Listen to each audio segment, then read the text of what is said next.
We comprehend infinite with our finite, limited mind. I know. Like, you can't. Like, what's infinity? There's no such... You can't... Our minds can only... We have to put parameters on stuff. You know? Like, where's the beginning, where's the end? And, you know, you can't do that with... Well, we were kind of talking about that with jiu-jitsu belts earlier, honestly. Like, how sort of Western culture works around the idea of how they look at the white through black belt thing. Mm-hmm. And it's interesting because as I've got my black belt, I'm like, meh. Mm-hmm. Yep. Anyway. Well, here we are, man. Jason Ryan is in the studio for an episode of Jiu-Jitsu Unraveled. You made it on before Josh Bishop. I just want to go ahead and point that out. I feel like we should point that out. Well, I think that's because you like to do things in order of rank. And even though he's a black belt in jiu-jitsu, I think he's probably maybe a purple belt in life. So I kind of outrank him there. But yeah, I appreciate you having me. I'm excited. Yeah, dude. So we talked about some different formats. You recently went to ADCC. Mm-hmm. I want to spend some time talking about that. But first, just some real basic sort of question. Like, you got into training jiu-jitsu previously out of state. You moved here. Yep. That's how we have met. Your legend precedes itself. But how did you get into jiu-jitsu, man? Like, where, when, why? Yeah, so this is kind of I think a lot of us luck into jiu-jitsu. I don't think any of it was planned to do this. So I started wrestling at a young age, like maybe 6, 7, and never really, and this is in Oklahoma. That's where I'm from.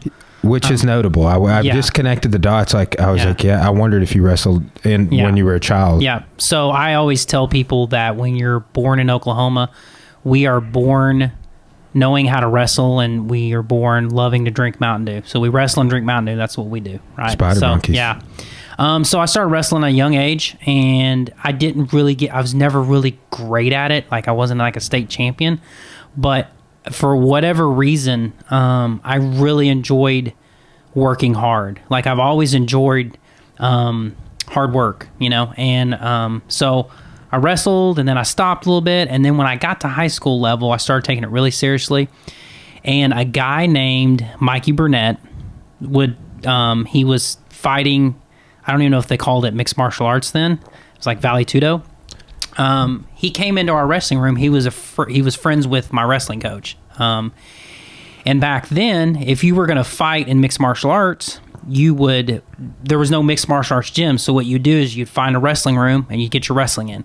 You go to a boxing gym and get your boxing in. You go to a kickboxing gym and get your kickboxing in. So Mikey would come to my high school and he would wrestle with us and condition with us.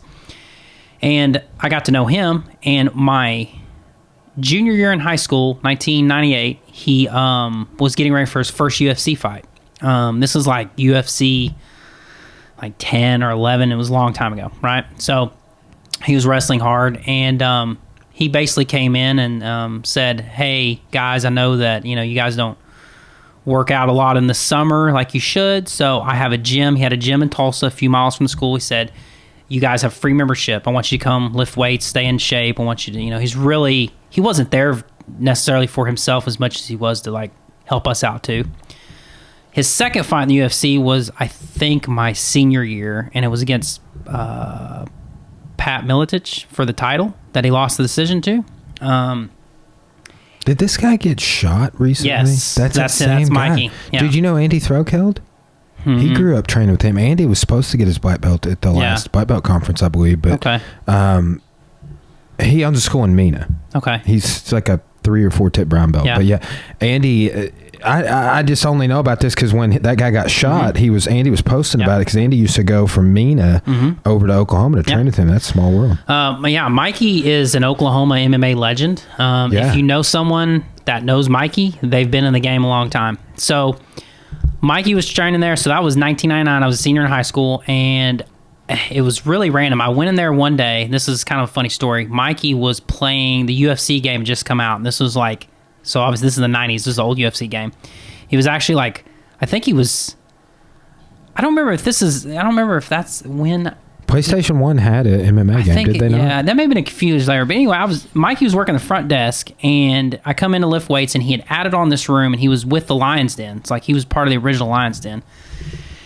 And he was there were some guys in there like roll around on the ground, but and I was a wrestler, and I recognized, I was like, what they're doing is not wrestling. I didn't really understand what they were doing yet. And he was like, this is a submission grappling class. I was like, well, what's that? He's like, well, it's like wrestling, but we apply, submission holds. And so he got me to try a couple classes.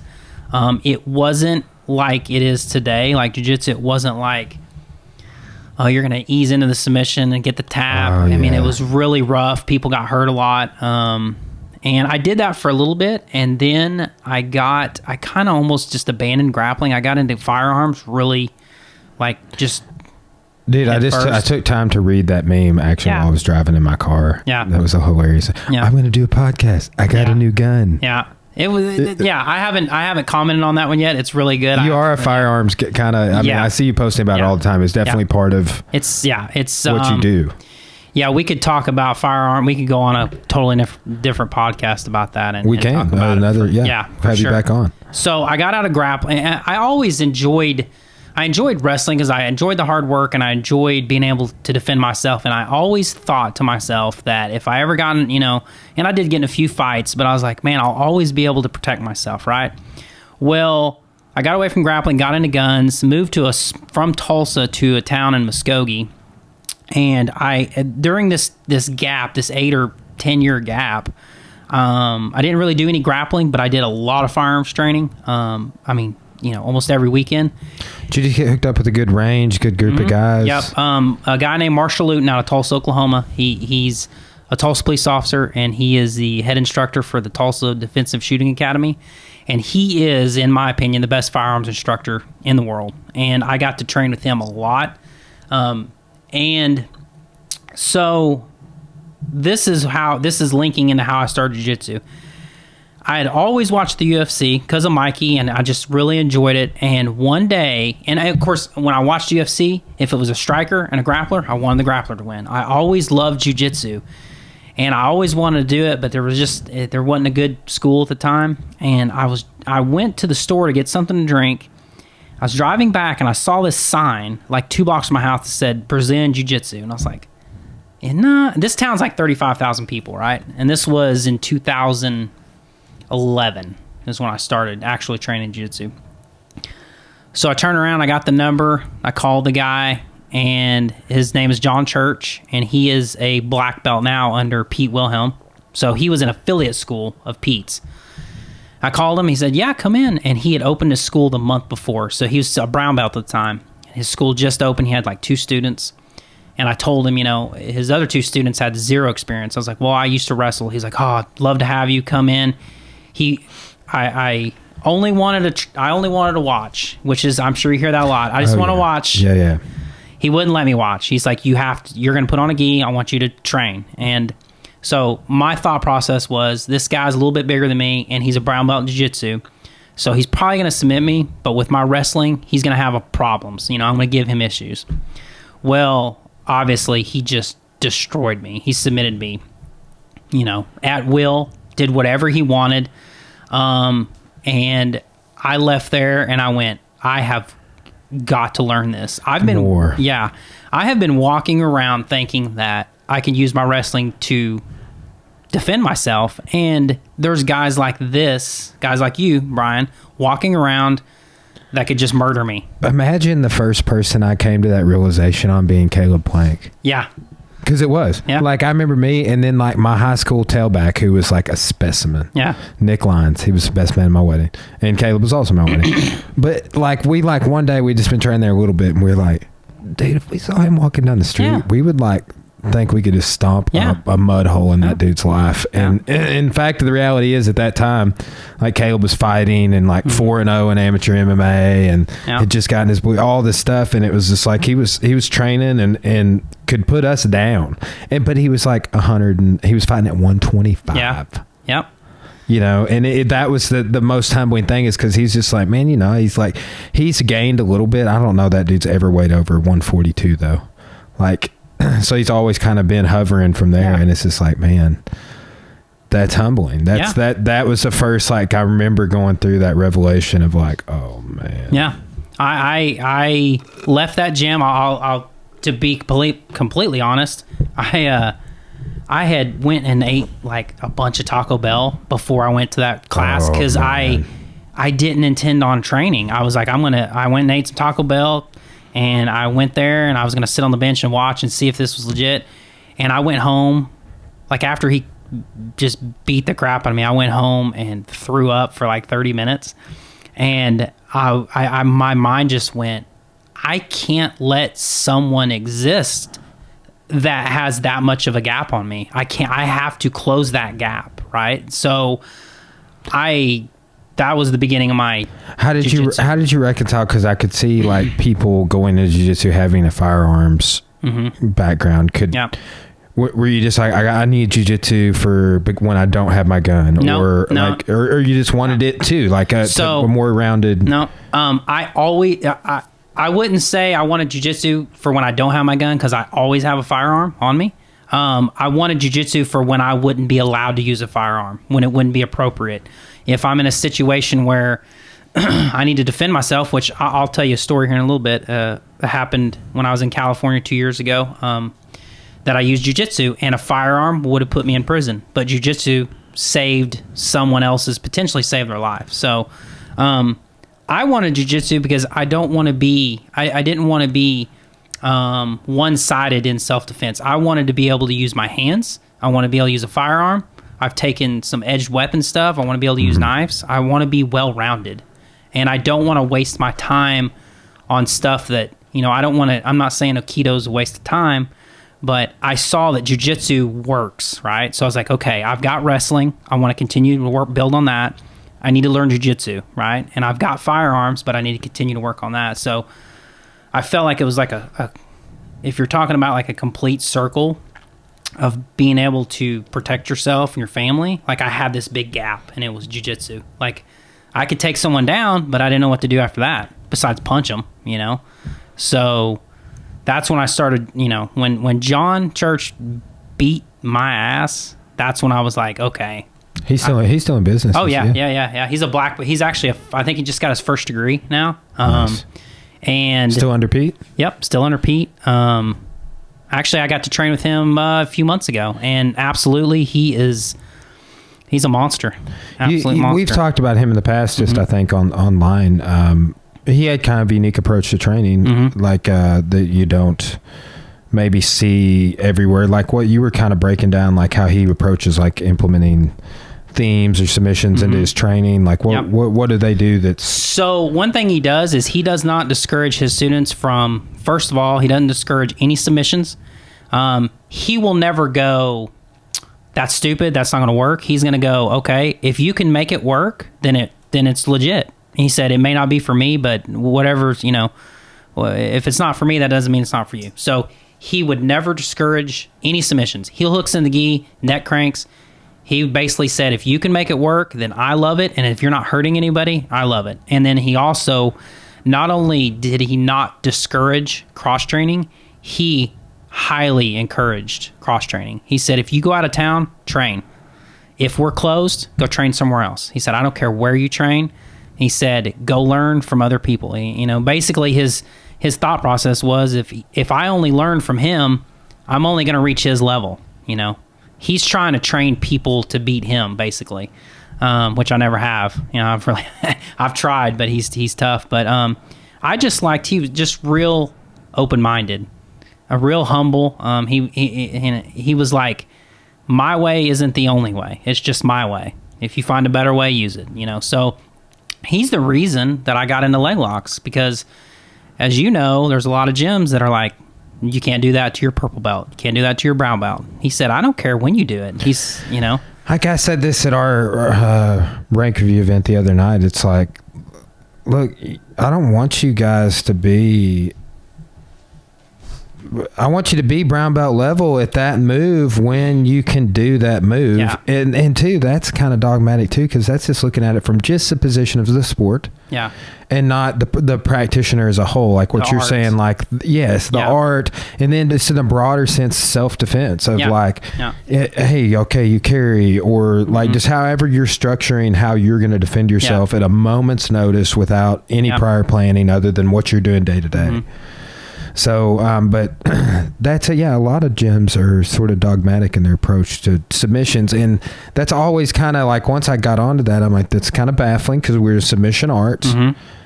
What are your thoughts on that? Like, why do you think people are, I mean, because IBJJF will never let you do a heel hook. No, never. So should we not do heel hooks? It's the question. And like, I definitely do heel hooks. Like, you submitted me with 3 heel hooks today. All three submissions. Yeah. Like, that's the ultimate equalizer. Yeah, like, for sure. It's why I got into it. When I started training, it was John Church, which is a 180-pound brown belt. It was a guy named Jeremy, which is a real good friend of mine still. And he was like 240 pound, but he was new. I was new too, though. And then it was a police officer that was like a 1-stripe white belt, right? So everyone was bigger than me. And I quickly learned that if I can get good at leg attacks, that it does equalize a lot. It really, I gravitated towards them because it did. I started getting my first submissions on upper belts with leg locks. So I was like, oh man, this kind of levels things down here. I'm going to go to an area that they're not. If I'm rolling with a purple belt and he is not good in leg locks, well, if once I get to his legs, now we're on the same level. We're on the same playing field. If I'm doing upper body attacks, he's on a different level than me. So I'm going to get in an area where I can level things out, right? So, and that was the other thing. It was funny because John never discouraged leg locks, but he made sure if I went after a leg, he would A, defend it, and B, he would either smash and pass me, my guard, or he would counter leg lock me, and he would not stop doing that. And I was stubborn, and I wouldn't give up, and that's where my leg locks came from. Like, I spent 4 or 5 years never getting a leg lock, ever. And I just wouldn't give up until I got better at them, you know. What would you say, other than just time? And I mean, I've even got the John Danaher system. I need to go back and like be a better student. Like, I watched it when it first came out, and a bunch of my guys watched it, and we like. But since it's first come out, I haven't revisited it. I need to go back and look at all that stuff. It's just such a great resource. We were talking about Braden learning on YouTube, but where did you? Because I mean, you got good attacks. You got good counters. There's one time today that I initiated 2 times today I initiated the exchange, and you got the finish. Yeah, you know, so, which is a great that's a great testament to what we're talking about. But like, what got you to where you are now? I would say realizing that for whatever reason, like when you talk about upper body attacks, there's like a whole system to a pinning and attacking the upper body. And there's a whole system to, attacking the lower body. And I realized that it's just as, if not more complicated to attack the lower body. And what people were doing was really like elementary level leg attacks. And I realized that I was like, I have to, if I can get good at this, I can tap some guys that are much better at jiu-jitsu than me. And I got lucky. But I would say not giving up. There's really just 2 paths on. Either you try something and you realize I'm going to try this for a little bit, and then when you realize you suck at it, you give up. And then the other path is I'm not going to give up till I get good at it. And it's really, honestly, I've been attacking legs for like 7 years now, like just relentlessly. I mean, there's sessions in the gym where I just go, I'm not going to do anything but attack legs, and so it's just repetition. And it's getting training. It's getting training from the best people that I can afford to get training from. I got to train with Dean Lister. Went to a seminar in Tulsa that Pete Wilhelm kind of helped organize. And it wasn't, I don't know what happened, but it wasn't well advertised. So like I said, like 12, 14 people showed up. So I basically got 2 hours with Dean. And that's what really kind of changed my game. And then when the Danaher Death Squad came out, it was like, that changed everything for everybody. What do you think about there's obvious connections between Dean and the DDS. Yeah. What do you think about 10th Planet's approach to leg locks, no-gi system in general? Like, where do they rank in the spectrum of your opinion in their leg attacks? I mean, I think they're on the come up and are closing the gap a little bit, but that's a big point of discussion in the community, right? Yeah, and I have quite a few friends that are 10th Planet guys, and I will say that if they listen to this, all of them would tap me with leg locks, so I don't want them to get offended. But obviously what John is doing is better than what everyone else is doing. Which is remarkable. Yeah. Because, I mean, honestly, like we were talking about this the other day, we're like, because he's got his half guard system that's coming out. Yep. And I've just seen the highlights, but it's like, there were no moves that he showed that I'm like, oh, I don't do that. Yeah. In the little highlighter. When I'm sure there's some crown jewels in the series, but it's like, oh, I do that sweep. Oh, that's Lucas Leche does that sweep or whatever, it's like, oh, those are common, but it's like Danaher makes it unique, I think, and it's philosophical. And I mean, honestly, if you look at Danaher's background and philosophy, I think that I'm like, oh, the dude's just using logic. Yeah. He's using pure raw logic to the Well, and the other thing is, and I learned this when I started teaching a little bit, it was around when I first got my purple belt, late blue belt, purple belt, and I kind of was hesitant on teaching because I was like, man, I'm still a blue belt. I don't know anything. Who wants to learn from me? And my coach, John, he kind of pushed me. He's like, no, you can teach some of these smaller classes. It's fine. You're teaching fundamental stuff. It's going to be okay. And I realized quickly that there is a big difference between knowing something and knowing how to teach something. And I think what John does really well is he understands how to get the information out of his head and teach that technique in a way that people can understand. Because in any given move, let's say an armbar, you may teach it and there's 3 steps to it, and the next guy teaches it and there's 6 steps, and the next guy teaches it there's 12. So I think John's good at figuring out what steps need to be taught and what don't to cut away the fat. I feel that way with like, for example, like Pedro Sauer, Hickson, some of those guys, because armbar, for example, like the classic, like I pull you down, I move your arm over, I grab you, I switch my hips, like in practicality, like that'll teach you how to do an armbar. But like Hickson's like, yeah, do all that, and I'm just gonna pass every time. He's like, but if you just throw it up in one move, whoop, there you go, got the armbar. So that is interesting, and I guess that's all that, just teaching methods. It is. I mean, I think it would be like for you teach at a college. I bet if you went to a middle school, you wouldn't probably teach very well. And I bet if a middle school teacher came to a college level right away, probably wouldn't teach very well.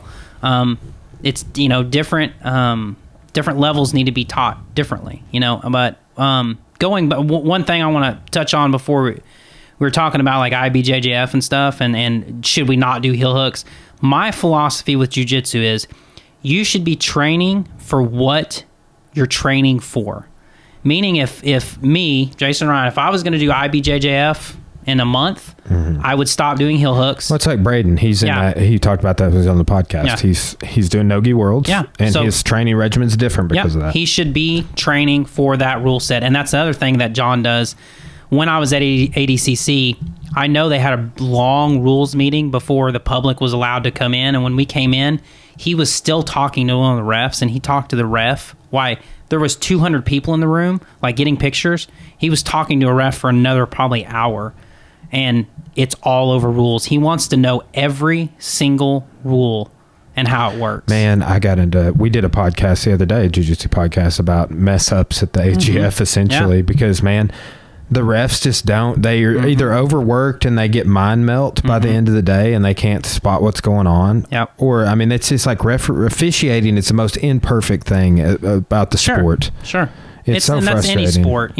They're talking about baseball bringing in, cameras and computers that will take the umpire's place. And I think at some level we have to have human error. I mean, we can't. It's not going to be perfect, but I tell people, if I do something in the gym, like I'll heel hook people in the gi, I don't care, and they'll say, "Oh, can you do that?" And I'll go like, "Well, yeah, I'm not in a tournament. We're in the gym. Yeah, I don't care what you do to me in the gym, and this is where we should fail." We need to fail as much as we can. Well, and it's where you can be creative and just have fun, man. Yeah. Like I will tap to pretty much anybody. And two, like when I roll, like I'm in a phase like the last probably, I mean, I still submit people all the time, but I'm just more like trying to see what happens more than anything else. Yeah. Like, oh, dude, what are you doing? You know, like Yeah. allowing more situations to happen versus like, I don't really get excited by submissions anymore. I do like training them, seeing new ones. Yeah. But I've submitted so many people now. I'm just like, eh. So, you know, I kind of went through that too. So what I'm doing now is I'm putting systems in place where I'm going through, and I got this from John's and Gordon Ryan's DVDs, that nothing they do is like, I'm not doing one thing. I'm doing one thing that's linked to the next, and it's like, it's a path that they're taking. And if that path gets disrupted, a lot of people have to completely reset. Well, they go down a different path, and I'm trying. So now instead of like, say I get a Kimura, and used to that was exciting because I got the tap. Now I may push on the shoulder, get them to plant their hand. I do a rolling Kimura lock, you know, to like a T Kimura position. Then I sit up, and I've set that up from standing, like, and that excites me now because like, wow, that whole sequence worked. I like that. I don't know if you saw, I put a video up of just doing like a butterfly style sweep with the Kimura grip. That, I mean, it's great. It's a judo throw too. They do show up with that grip in judo, but it's illegal. It's a weird rule in judo. It's illegal to throw somebody while you have them in a submission hold. Yeah. Okay. So like but if you take away the sport judo lens, you find a lot of cool, like, that's why you don't see the wrist, like a lot of the wrist throws and stuff in Olympic judo, because you can't put somebody's joint in a compromised position and then make them have to roll or fall to throw out of it, basically. So Jeremy Bouchon that teaches judo, I talked to him about that because I don't know anything about judo, and I noticed he was out there one day, and one of his students just went for a single leg and switched to a double and I was like, is it freestyle? Do that in judo? He's like, yeah, he teaches like freestyle judo, like you know. So John has competed in freestyle judo. John Brashear, my four-tip brown belt, a lot. Yeah. So you know, Jeremy's one of my favorite training partners. He's much bigger than me, but he's good, dude. He likes to use just straight technique with me, which helps both of us. But I watch him toss people around every week. He's done so much. He goes to this camp in New York. Periodically, he's been several times where it's like one of the Olympic events where like everybody comes to it. And he has great judo, man. He really does. And the way when he started doing jiu-jitsu, he had good jiu-jitsu like immediately, because I think just because of his judo background, for sure. And if judo is so similar. Like, I don't even like. I look at the philosophy of jiu-jitsu and then I scratch my head on some of the things we're talking about, and then I'm like, oh, it's everything. The philosophy of the art is, I have researched it and written my master's thesis about it and everything else, is that it's like that jiu-jitsu is a one art that's like allows you to seemingly cherry pick from catch wrestling, from judo, from freestyle, from even Aikido, dude. I mean, honestly, I just connected. This guy's been coming to the gym, Roland Chang. He's 6th Dan in judo, 3rd Dan in Aikido, and an orthopedic surgeon. He's a genius. Like, he can break people and fix them. So yes. That's good. And he's shown me all sorts of stuff. He does Wing Chun. He does everything. He comes to my jiu-jitsu class. He was a white belt. Yeah. But he showed me a whole bunch of Aikido throws, not necessarily the wrist technique throws. Like, I was under a lot of false assumptions about Aikido. But there's these 2 throws that he showed me, and I'm like, dude, that's Osoto Gari. Yeah. Like, I'm like, that's like, you call it a Rimi Nagi, you call it Tenchin Nagi, but it's like, it's Osoto Gari, which is like the, I believe it's the 5th throw in judo. It's the outside leg reap where you just kick your leg backward, your chest to chest with a boom. You see it in Greco a little bit. Yeah. Inside trip, I think. This would be outside trip. Outside so like trip. same thing. But instead of like wrapping, it would be like you ever seen Zabit Magomed Shapirov? He landed an Osoto in an MMA fight. You know how Ryan Hall set up the inside leg kick and then Eminari'd? Yeah. He set up the inside leg kick and then like shuffle step past him and threw him from the outside, just leg on leg to the outside. Just But that is such a fundamental throw. Like, I remember going to a jiu-jitsu seminar, no gi, and the guy taught all takedowns. This is Brazilian guy during head in Paulo. And he showed that. Yeah. So it's like literally it's a brand new, not even a white, like all we did was no gi at that school. Yeah. Yeah, I every first thing I'll say is to people that want to train is any training is better than no training. And a keto black belt versus a non-trained person is gonna have an advantage, right? Even though I think wrestling and jiu-jitsu are king, I do too. I think you have to realize that there's no perfect system, and catch wrestling, jiu-jitsu, aikido, they all have something you can take from them. Precisely. If you want to be the best grappler, the best martial artist you can be, you have to be able to look at any art and say, man, there's something in here that I need to complete my game, you know? So I did something weird from aikido the other day that is just one of the like wrist techniques or whatever. Somebody grabbed me with a cross and we were on the ground, but they put their hand, I went on the outside and pushed their elbow, and it was like, it kind of set up me getting into an omoplata, but I was like, I wouldn't have done that arm control if I hadn't have been doing those releases and stuff from Sam. I mean, I've seen Keenan show, like, he's got a popular video on like wrist techniques. Tony Ferguson's he's done Wing Chun. Yeah, did you see my Wing Chun dummy? Yeah, so this Roland guy, the guy that's showing me all this stuff, he's shown me a 13 section over 100 move form on the Wing Chun dummy. So like, and he's like, this is this judo throw. He's like, this is his aguruma. It's the number 3. Like, and just breaks it all down. And I'm just, this guy just like walked in off the street. Mm-hmm. It is honestly, in all actuality, like one of the highest level martial artists I've ever been around. And it's a no bullshit thing because he stood up with me, 72, like in small, but like I couldn't throw the dude. Yeah. Like we have rolled and stuff a little bit.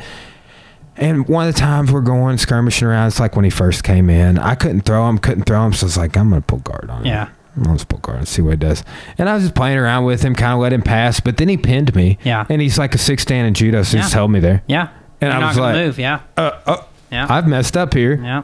And then the bell rang or whatever. And I mean, he's rolled a few times, but his newaza, as they call it in Japanese martial arts, is good. But like, that's kind of, I feel like he's coming to us for jiu-jitsu, and he's a student, and he likes it because it's like everything else he's done. And he's like, he kind of gets the knee slide pass now. And he's like, hey, Brian, this right here, I like this. Like he was like highlighting that he liked. He's like, this keeps coming up. This the knee slide and the windshield wiper, the other knee over. He's like, that keeps coming up because they're good at head and arm or keisakatami. So that knee slide goes sleeve grip, keisakatami, and then you're pinned. You're not going to get up. Well, and he so we were using that to set up that arm ride stuff I was showing you. Yeah. And he really liked that because, I mean, just it's been, I think, a few years since he did a lot of judo newaza, but that's that Kimura and everything we're doing today in judo's called udigarami. Yeah. That's what I like about Danaher, too, is like he's reintroduced a lot of the judo terms into the consciousness of jiu-jitsu. Yeah, I trained. I honestly, I went from saying choke to strangle as much as I possibly can. I've changed, you know, and he talks about the reason he uses those terms. He's like, I don't care what terms we use. He said, but the problem is things like 411 or whatever that he calls, you know, ashigarami or double trouble. He's like, they already had names. They had Japanese names, and we gave them American names. He said, I'm just going back and using the names that they were originally given. And he said, I also want to be able to yell at any student from across the room and use one term and everybody knows what I'm talking about. Yes. So I don't want multiple, you know, uses of the term. But yeah, so yeah, I like Japanese names too. I think they sound cool, and I really like saying strangle because it sounds a lot meaner. It does. Yeah, but so yeah, going back, so I started training, I guess, full time in 2011. So this is like 8th or almost 9th year of jiu-jitsu, and about 10 years of wrestling off and on. And now, you know, under Caleb and Mike Page. On board for your brown belt. Yeah, coming up probably pretty soon. It'll be the worst thing Caleb's ever had to do if he has to tie a brown belt around me. He's going to hate it. But I'm going to force him to do it because I keep, you know, I still love it. I have this personality that I think a lot of people like this. You get as good at something as you're ever going to get, and then it gets kind of boring. And with jiu-jitsu, since everybody rolls differently, all the body types are different. It's like you're never going to get bored, really, because you're never going to be the best guy in the world. Hey, you were kind of talking about that earlier. I was like, you go through these different phases of creativity where you're like, I'm landing all, you know, like you're in the Kimura, what people call the Kimura trap or whatever you want to call it.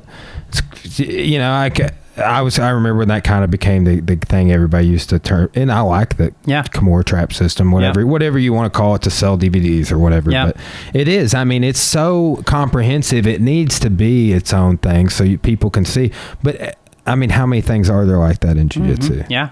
Like that we're talking about, the leg attack system, the entanglements, or the Kimura trap, or standing submission throws, all the illegal stuff. Yeah, the fun stuff. Yeah.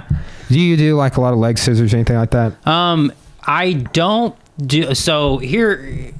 I don't do them in live sparring because even if I do them correctly, if the guy I'm going against moves incorrectly, it could be catastrophic. So if I owned my own school, which one day, maybe, who knows, the only two things I would ban, and I actually got this from Danaher, the only things he doesn't allow in his gym guard jump is guard jumping and scissor leg takedown. Now, he'll allow them to drill that stuff, but in live rolling, which is funny because Gary Tonin is amazing at the scissor leg takedown, but they're not allowed to execute that live. I don't jump in as much. I don't hit I almost exclusively hit it where I make them fall backwards. Yeah. So here's the big difference that makes it way more safer is my hand on the mat. Yeah, that too. Big time. The way I set it up is I allow them usually to get a single leg. I don't like to hit it off them getting a single. I like to bait them with a single. Yeah. And then I kind of turn the corner and I put my hand on the mat, and I think it's a lot safer. You know who used to have a sick leg scissor throw on YouTube with like 10,000 views on it? Freaking Caleb. Really? The dude used to have some sick videos on YouTube with like tons of views. They're probably still out there. They're not. They're not? I've messaged him a couple of times because like I've watched him many times over the years. Like he did this thing called the frame out clinch. Yeah. And we use it for Muay Thai. We use it for MMA. It's basically like I hooked you up in it when you were like, kind of underneath front head, like working singles and doubles and stuff. Like you go and overhook and grab their head and like that. It's like a three-quarter Nelson. Quarter Nelson. Yeah. Power half. Yeah. Yes. Yeah. So, but like he had a series where he would show that and hit these, like he had hit this leg scissor and they'd fall down and then he'd ride up to knee mount on the other side. And it was just it was a really cool thing. And I'm like, dude, like, how do I have 600 videos on the internet and you don't even have freaking YouTube channel? Yeah. Like, and you had these sick ass videos and now they're gone. Yeah. Like, where are they? Yeah. Like, I just don't get it. Like, that has been a contentious point for me over the last couple of years. It's like, I need to be able to look at you dudes on the internet. Yeah. Cause like, man, like with where I'm at, I'm just like, we were talking about this earlier, like I'm pretty much sort of done chasing information down because that's all I did for more than 12 years. Yeah. Like all over the place, competed all over the place, chased down Caleb Drink all over the place, went to every team event. And now I'm just like, I think we could bring it in. Yeah. One thing I do, and I tell everybody that is like, hadn't been trained as long as me, when you travel, I do two things. I always find a school and I train while I'm on vacation, even if it's one day. And I find the one dude, there's always that one dude in the room that gives you all kinds of problems and just like manhandles you. I find him at the end of class and I say, teach me one thing. Show me one thing that you're doing right now effectively that you just love. And I always do that. Oh, that's why it's so good. Yeah. I mean, like, quietly, like you coming down today, everything, any ranks or dogmatism or any of this stuff we're talking about aside, it's like I learned probably like 4 things from you. We rolled, got some training in, and it's like that is what I'm trying to facilitate for me. It's like just when Josh Bishop comes down, same thing. It's like, dude, show me some stuff. Let's make some videos. Let's go talk about jiu-jitsu. And that's like, if I just do that, let's say 20 times in the next 18 months with people like yourself, let's say you come back 2 times, whatever, there's no way that you don't learn and get better from that. And the thing you got to remember is people feel like, man, if I get shown 4 things, I need to learn 4 new things. You might get shown 20 moves and only really absorb 1 or 2 into your game, but it will change your game entirely. Context over time. Yeah, it's not everything is for everybody, and you're also going to learn stuff. I've learned stuff at Blue Belt in a day or 2, never used it again for 2 or 3 years, and all of a sudden go, that's the answer. I have the answer. That's the answer for what's been going on, and then I start using it. So I think that people really talk about the thing that drives me nuts a lot in jiu-jitsu is this no ego, and everyone has an ego, and you got to have an ego. If getting tapped out didn't bother you at any way at all, you would never have a desire to get better. Now, I'm not saying it should make you angry, but if you get tapped, you should go, okay, I want to know how I got tapped. I want to know how, what happened, and I need to fix that. Oh yeah. And then when I fix that, I get tapped another way. I need to fix that. You know what I mean? But people talk about no ego, and they have massive egos. What have you queued in? Like or the first time somebody posed a question, they're like, usually when somebody starts off a sentence with, I'm this humble, I'm the most humble, or something like that, something about their humility. Yeah. It's like typically they're the least humble person out there. Yeah. Gary Tonin posted, there was a meme made of him, that a quote he said, and you got to keep in mind, in any room that he's in, he's probably the best guy in that room, right? And his quote was something like the fact that I get tapped like 15 times per practice. So you need to ask yourself, are you really humble? Meaning, basically, he's putting himself in positions to get tapped 10 to 15 times practice. When in fact there's probably no one in that room other than maybe Gordon that can tap him. So that's having no ego. That's saying, I'm going to get tapped by blue belts, purple belts, brown belts. I don't care. I'm going to put myself in dangerous situations, and I'm going to figure out how to get out of them, or I'm going to tap and I'm going to do it again. How would you rank, like, do most people you roll with, like cause encapsulate yours and Ira's rolls today? Mm-hmm. Like, you coming off the road, it's the weekend, we get together. I didn't feel like there were any times where we were like, like none of that. I felt like it was just a great mutual back and forth. And so a little background for people that don't know me probably won't even listen to this. People that do know me, there is a reason that I'm kind of an internet troll and that I like to poke people and prod people. And that is because I'm going to get two responses out of those people. If I talk a bunch of shit and I get you riled, and I get you riled up, I'm going to get one of two versions of you. Either you're going to completely fall apart and crumble because you don't want to lose to me and you can't handle the pressure, and that's fine. I mean, then I'm going to submit you and I'm going to dominate you. Or the better option, the option I want, I'm going to bring out the best in you, and you don't want to lose to me, and you're going to give me everything you got, because I am a smaller guy. And I feel how much you weigh? I've thought about this a couple I'm times. 154 pounds right now. Okay, yeah. 5'5". I was thinking 150, but I didn't want to lowball you. I was going to give you like 165. No.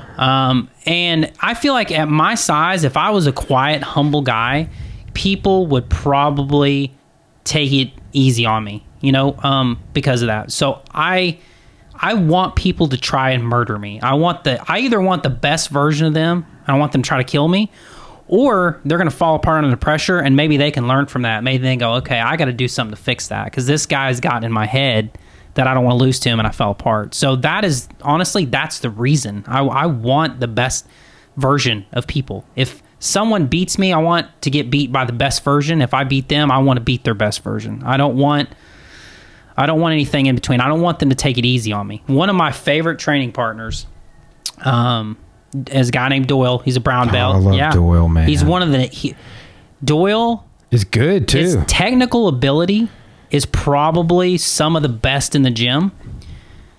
And I tell him this all the time, and part of my language, I said, Doyle, you're too fucking nice. He's so nice. And his personality is nice. And that he has the same personality on the mat. If he could get a little bit of aggression, and just a little bit of assholeness in him, that's what's going to change him. But man, his technical, I love rolling with him because he hits me with sweeps that I don't see coming.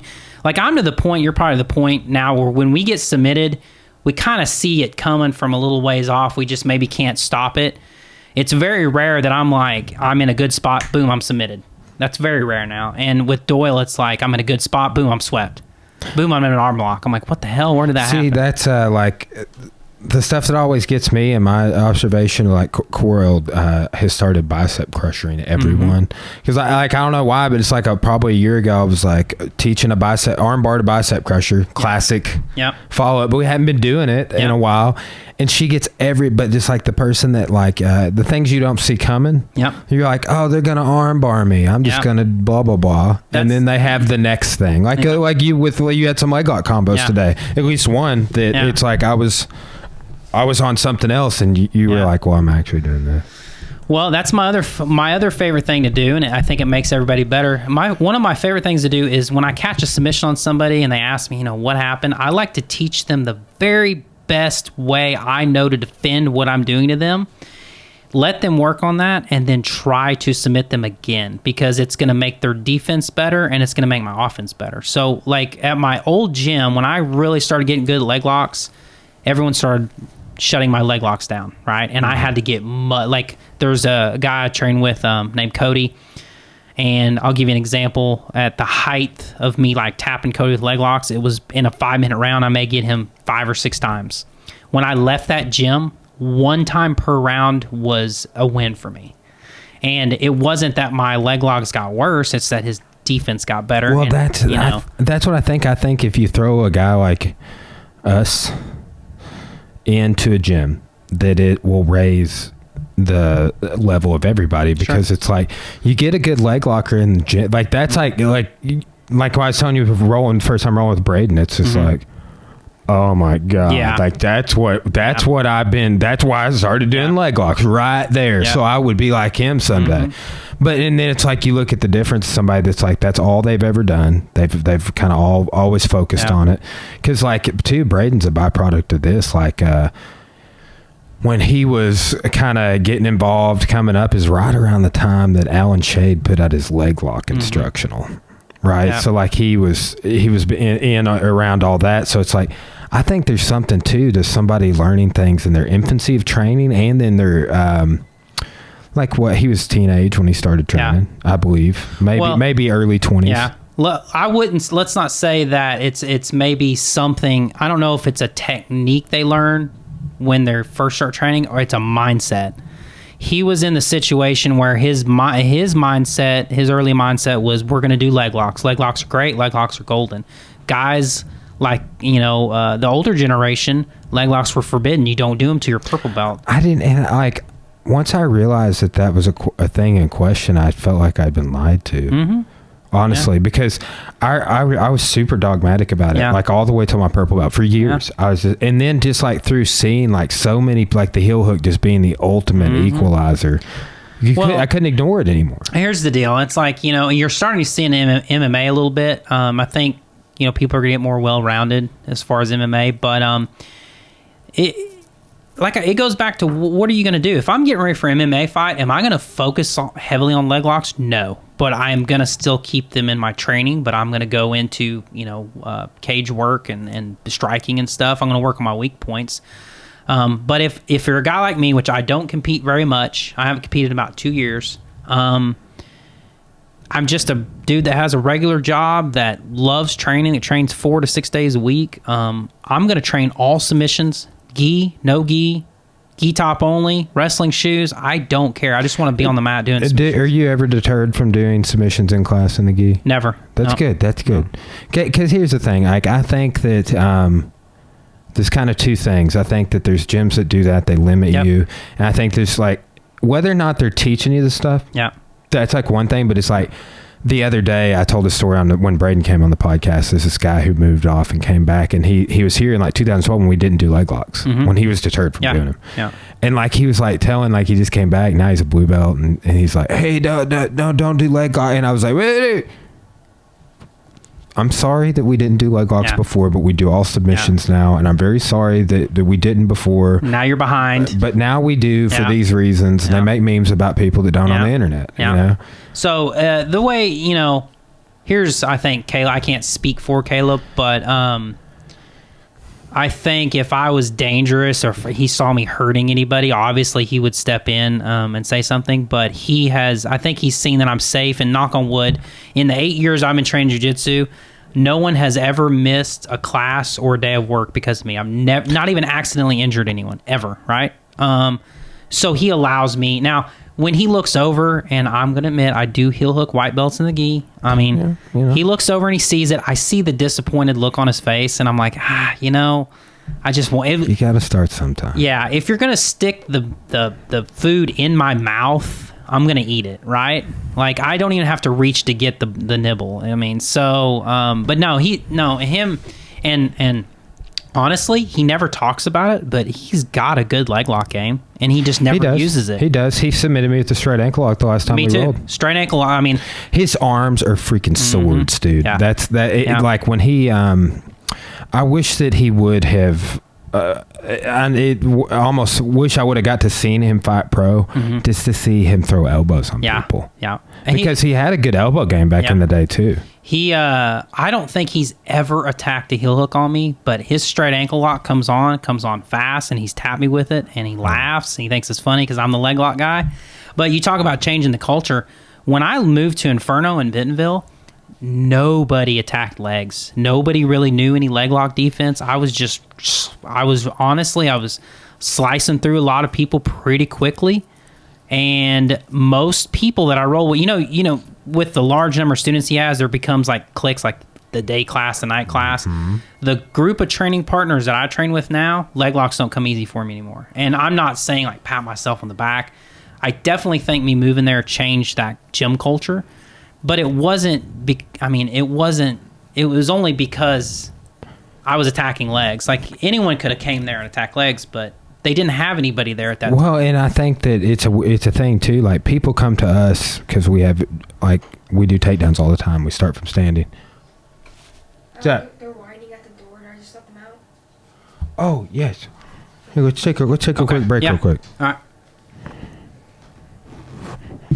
And then when I want to come back because I really want to talk to you about... I'm always in search for guests, and I do like when I have a podcast that goes well. I really like having them back on. Yeah, well, for sure, and I really want to come back and almost interview you. I really want to get into the Constitution, the Second Amendment specifically, and what your take is on... Hey, we've done, Hausnick and I have done a couple of different podcasts. He's a political scientist, a good friend of mine, and he just got his fourth stripe on his purple belt. Yeah. Okay, cool. And he's like, we might even could do, because he's a regular guest. He's been on maybe 4 or 5 times. Yeah. So, PhD in political science. Okay. Well, I don't have any of that, but I have a strong... Well, he's such a good, he's my dude on the side that's like, here's the law. Yeah. And I'm like, thanks, man. Yeah. And he's like, here's the law in these different states. But I like to talk to people about what do you think they meant when they wrote. Oh, yeah, for sure. You know what I mean? So that's a long...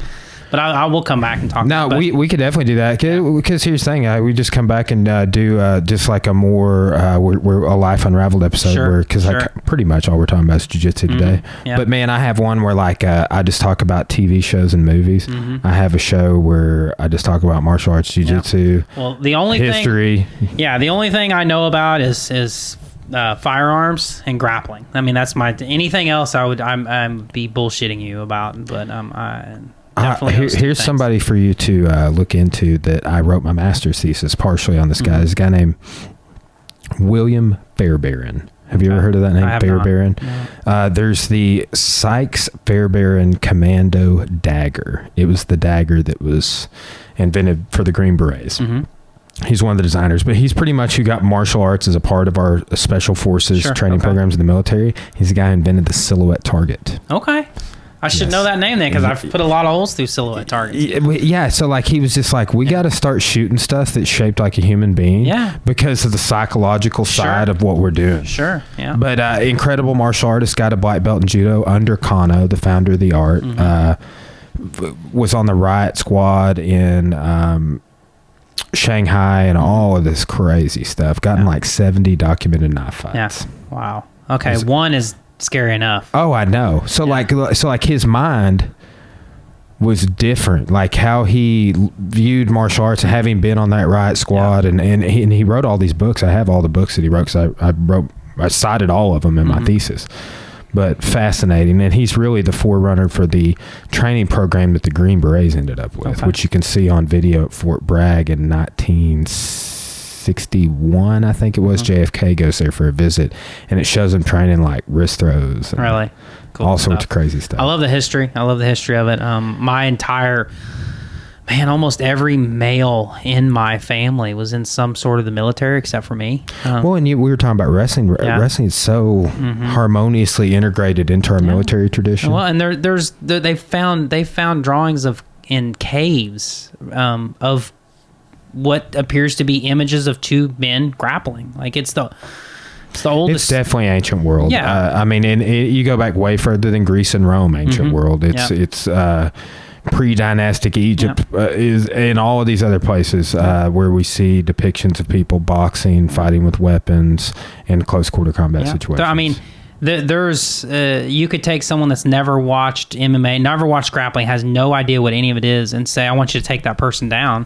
The first thing they're going to do is they're going to go probably for somewhat what appears to be a double leg. They're going to wrap their legs up and drive. It's in our DNA. That's fascinating. Like when I did my first seminar ever, as the one I mentioned earlier on takedowns, it was like, oh, I've seen this, I've seen this, I've seen this. Like just, and part of it was cultural stuff. Like you saw it on movies, you saw the foot in the hip, the Tominagi style, or the shoulder throw. So, well, dude, so like one of the main reasons we wanted to have you on is because you just let's just call it a review, but you just went to the ADCC trials. No, the actual day. There was the actual the championship. Sorry. Yeah. So you went to the actual championship. I did. Tell us all about that, man. Like, what an amazing experience. First of all, you know. For sure. So to start off, I'm probably.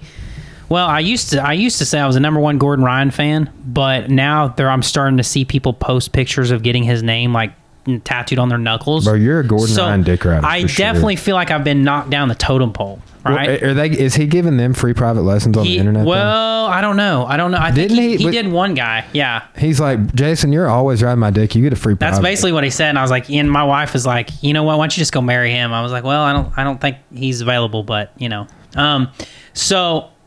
Here's how it happened. I have always, since I got into grappling, I've been watching ADCC, and if you have UFC Fight Pass, a lot of people don't know this, you can go back and watch every ADCC there's ever been, all the way to like 96 or 90, whatever it was.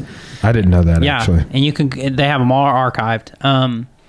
So when I always wanted to go to ADCC, but it's always on some crazy continent in France or wherever, and it's too expensive. Well, yeah, when Raider had to drop out, it was in like Finland or something. Yeah, it was Finland, and it was in a small town, like a 10,000 people. It was like, anyway, so they announced it last year, and they said it's going to be in California. Well, me and my wife got married in California, which I need to tell that story before we go. Yeah, the self-defense story. So immediately, my brain was cycling like, okay, and I went to her and I said, here's the deal. ADCC is going to be in California. It's going to be in Anaheim, which is like 20 minutes from where we got married. I said, what if we do a week-long vacation, Saturday, Sunday, you go to ADCC with me. The rest of the week, we do whatever you want. And she's like, deal. I was like, oh. So immediately, I bought VIP tickets, which I'll get into that in a second. I bought the best tickets you could buy. We booked the flights. We booked the Airbnb. I was like, it's done. And mainly, it was like, I want to watch. Like, to me, it was like, I already thought Gordon was probably the greatest. And I was like, this is going to solidify it, or it's going to knock him off the pedestal. To me, Gordon really took Conor McGregor's blueprint, early Conor McGregor, when he was like, I'm going to knock you out in the second round, and did it. He took that blueprint and applied it to grappling. What Gordon is doing is making people, he's polarizing people. You love him or you hate him. Either way, you're going to tune in. You're either going to watch him because you want to see him win, or you're going to watch him because you want to see him lose. But he's figured out a way to make you watch him, right? Mm-hmm. And I was like, I want to be front row. I want to see this. And I'm a big fan. So I was like, I want to see him just shred all these people and shut all these haters up, So we get out there. Ironically enough, we booked the hotel. I booked the hotel the same day. I told my wife, I said, as soon as they announce where the event is, I'm booking the closest hotel. I booked the hotel. Literally, the hotel is attached to the Anaheim Center where the event was. Oh, that's great. So we get there first day. We get there Friday afternoon. We go check in the hotel. We go upstairs. We put our stuff. They're gonna do the bracket releases at the event, so it's gonna be public. Like all the athletes are gonna be there. I shit you not. We're sitting in the lobby of the hotel waiting for the event to get ready to start, and Marcelo Garcia just walks off the elevator. Yeah, him in the background when Gordon's getting his it's so funny, dude. So my wife doesn't know who any of these people are. I like hit her on I swat her on accident. I was like, oh my god, that's Marcelo. She's like, who's that? I was like, just get the phone out. I was like, take the picture. And I walked over and I was like, and he was legit. You know, people say he's the nicest guy ever. Out of all the people I met, he was the only guy that like. He didn't just take the picture. I was like, all right, have a good one. He's like, where are you from? Did you come here? Well, is your team competing? You know, how he asked me questions. Like, wow. He honestly would have stood there and talked to me for 20 minutes if I wanted to. I was like, dude, you need to go do whatever you need to do. I just wanted a picture with you. I am not worthy. Yeah, he was the nicest guy ever. But I got to meet, awesome. I met him. I met John. So then we go into the event where they do the bracket release.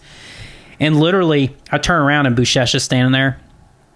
I turn around again, and it's John Danaher, and it's just all the, Cyborg. Everyone was there. Gordon was. We don't like Cyborg anymore. Okay. No, I can't. I think he's a dude. He's like a honestly, when he slapped Gordon, I was like, I've lost all respect for you, dude. Like.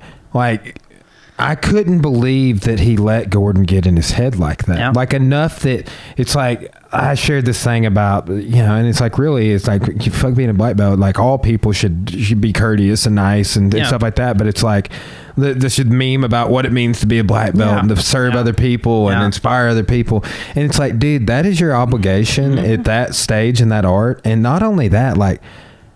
Just the sports side, like imagine you doing like getting in a fight on the football field. Like that's some of the most distasteful stuff. I mean, it's like, I like it watching the Major League Baseball fights or whatever. Well, so when he slapped Gordon, that was at IBJJF, but you got to remember before that was ADCC 2 years ago where he got easily submitted by Gordon. Gordon just played with him like a baby, heel hooked him.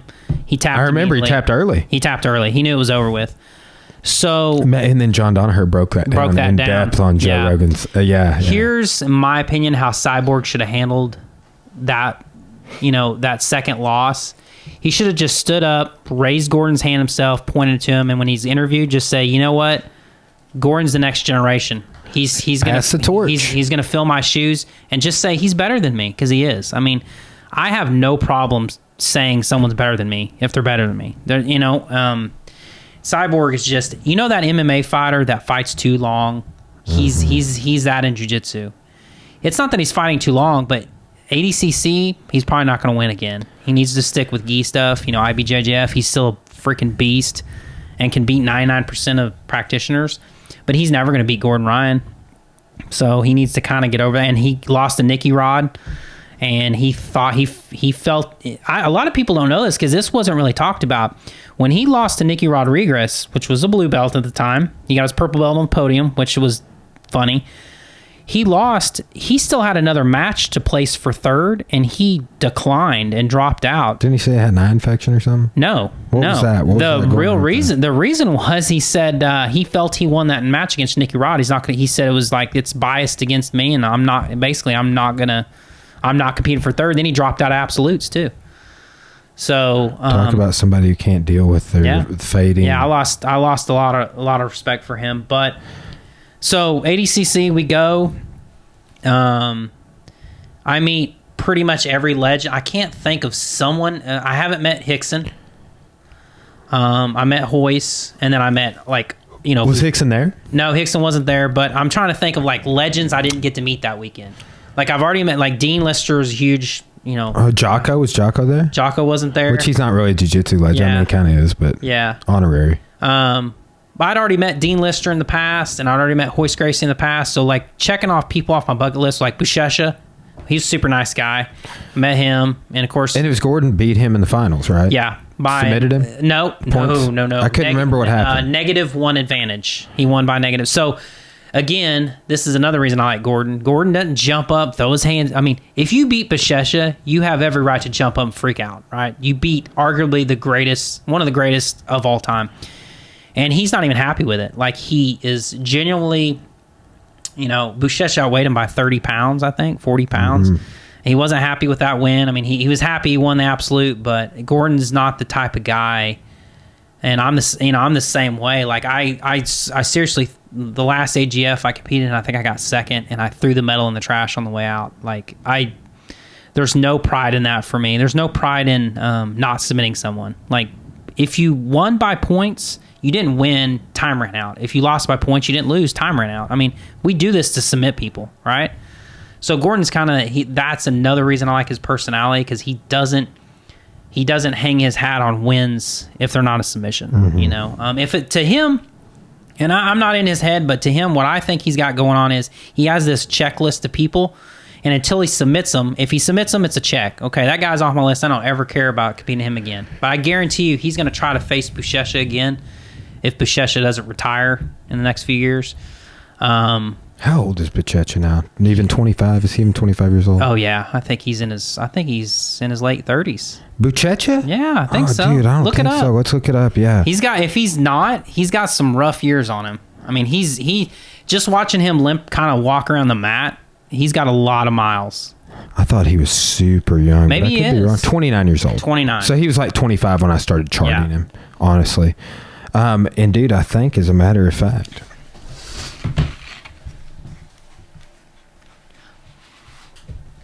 I think this Jiu-Jitsu magazine might be the first time I heard about Buchecha. I've got like a whole bunch of old school Jiu-Jitsu magazines. But you know how like I did a video on like deconstructing De La Riva today? Yeah.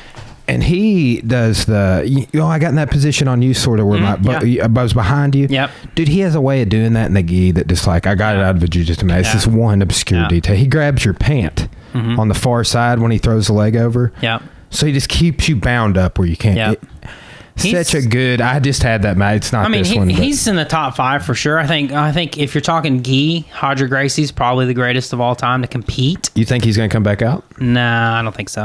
I don't. I think when you get older and you get out of the competition scene, just like MMA, you risk losing your legacy. Like BJ Penn. If BJ Penn would have stayed gone. I know.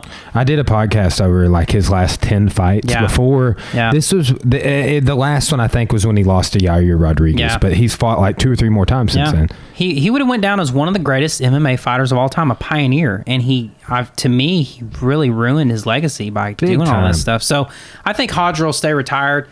To me, my opinion, no gi grappling. Gordon Ryan is the greatest that's ever done it. And I think the way he talks, he wants to do this for another 10 to 15 years and just solidify, just say, look, no one will ever, he wants to be able to retire and die someday and know that no one will ever be better than him. But going back to ADCC, so we get tickets, we go there, I meet legend after legend. Saturday, I watch Gordon submit like everybody. He had 8 matches at ADCC total. That's in his weight class in absolute. He got 6 submissions out of 8 matches, which is incredible. The 2 guys he didn't submit were just tanks. It was, I can't remember their names. But was Orlando Sanchez there this year? He was there. Yeah. Didn't do as well. No, he had a fight or a match, with Nicky Rod. That guy can move though, for a heavy guy. He can. But Nicky Rod kind of worked him over pretty bad, but he's got a great attitude about it, the production. So if I had to say anything negative about ADCC, I bought like VIP tickets. I wanted the best tickets I could possibly get, and the VIP section was really close, but it was first come first serve. So if you bought a VIP ticket and I bought one and you got there first, you got whatever seat was available. Yeah, I didn't like that. So I wound up getting really good seats, but I'd like to see assigned seating if you spend, $120 for a ticket. That was it. The production was it's not like, I love AGF. I think it's probably the most well-run tournament I've ever been to. It really is. It runs. I think now it even runs better now than BJJ. I think every tournament that I've been to of theirs is a little bit better than the one before. I agree. They learn from their mistakes. But ADCC, it's like nothing. It's like a UFC event. They have people playing the drums, and they got smoke machines, they got music and commentators. The thing that stood out to me is, John's guys, they understand the rule set better than anyone. They understand the rules as well as the referees understand the rules, and they execute these game plans. They don't get into, like, Gary Tonin is more, I think he's more of a scramble-based player is what I like to say. He likes to create scrambles which people think are, like, a lot of people think a scramble in jiu-jitsu is like up for grabs. Like a scramble, anything can happen, but he's creating like controlled scrambles. Like he's creating a scramble that he's controlling and he's going to win, right? And he's good at that. And Gordon Ryan is more of a position place player where he's executing a game plan from A to Z. And he doesn't get in a hurry. He doesn't get in these big scrambles. He doesn't ever really get in trouble. And he just keeps executing his game plan until he submits someone. So it was very impressive for me, and to see his little brother Nicky. I met him too. He's like 17 or 18, competing against grown men. He didn't medal, but he'll medal in the next one. I mean, he's just. Do you think he's going to bulk up? Yeah, I follow him on Instagram, and the only thing he posts is him at the gym, like every day lifting weights. And he didn't post anything like before ADCC. I think ADCC lit a fire under him. He realized. So there's one thing. This is not a myth. There's something called old man strength, and people, like, when you say old man strength, I'm not talking about 60. I'm talking about, like, something happens when you get into your 30s that you get a different form of strength. And I think the only thing Nicky is lacking right now is that mature strength that you get when you're a full-grown man. How old is Gordon right now? He's like 24, 25. Okay, that's probably what I was getting. I was probably confusing Gordon and Buchecha. Yeah. So Nicky's technique is just light years ahead of anyone. As soon as he gets, I think he's trying 24. to, yeah, I think he's trying to supplement that strength you get as a grown man with just weight training, which you will a little bit. But when he turns 20, 22, he's gonna, Gordon is, he's a specimen. His personal trainer and his chef, his girlfriend or whatever she is, I don't know. Brazilian girl? Yeah. His sister? Like, they live together. Like, she makes his meals. She takes him to the gym. She's a personal trainer. I mean, he's got a good setup going. It's probably, I mean, honestly, I joke around about this, and I mean, in all actuality, in 10 years, I may be there. Like, I could really use a personal assistant. Yeah. To, like, manage all the scheduling of my podcast, a manager or whatever. Yeah. Like, I just Cora is kind of that, because I was so busy for so long. It's like I was talking to Nate about this the other day. It's almost like I have a little bit of like PTSD about it. Yeah. Because I'm always like, Cora, what are we doing on this date? And she's just like, nothing, because you have wiped our calendar like we do. Yeah. Like, what do you want to do? Well, and people, here's I'm quick to jump on social media and defend Gordon. He doesn't need me to defend him. He's never asked me. He doesn't give two shits about. You're a paid representative. I am not on his payroll. Free private lessons from the guy. But here's what drives me nuts: is people think that, well, he's won a bunch of money now and he can afford personal trainers and all that's great and that does help. But the work ethic, I mean, this guy trains 3 to 4 times a day, every single day, 7 days a week. He's up at 4:35 in the morning. He's not in bed till 12 o'clock at night. He's doing seminars. He's training at multiple gym locations.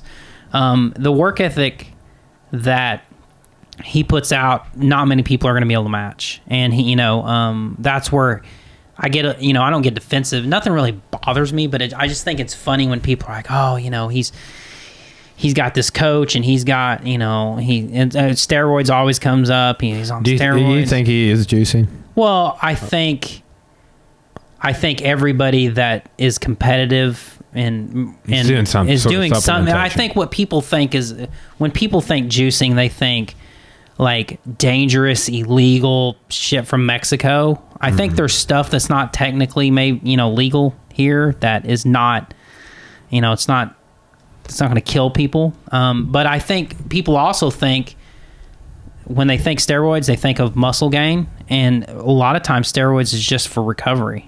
I know. That's what the only reason I would ever consider using it is if my testosterone was gone, no longer producing. Yeah.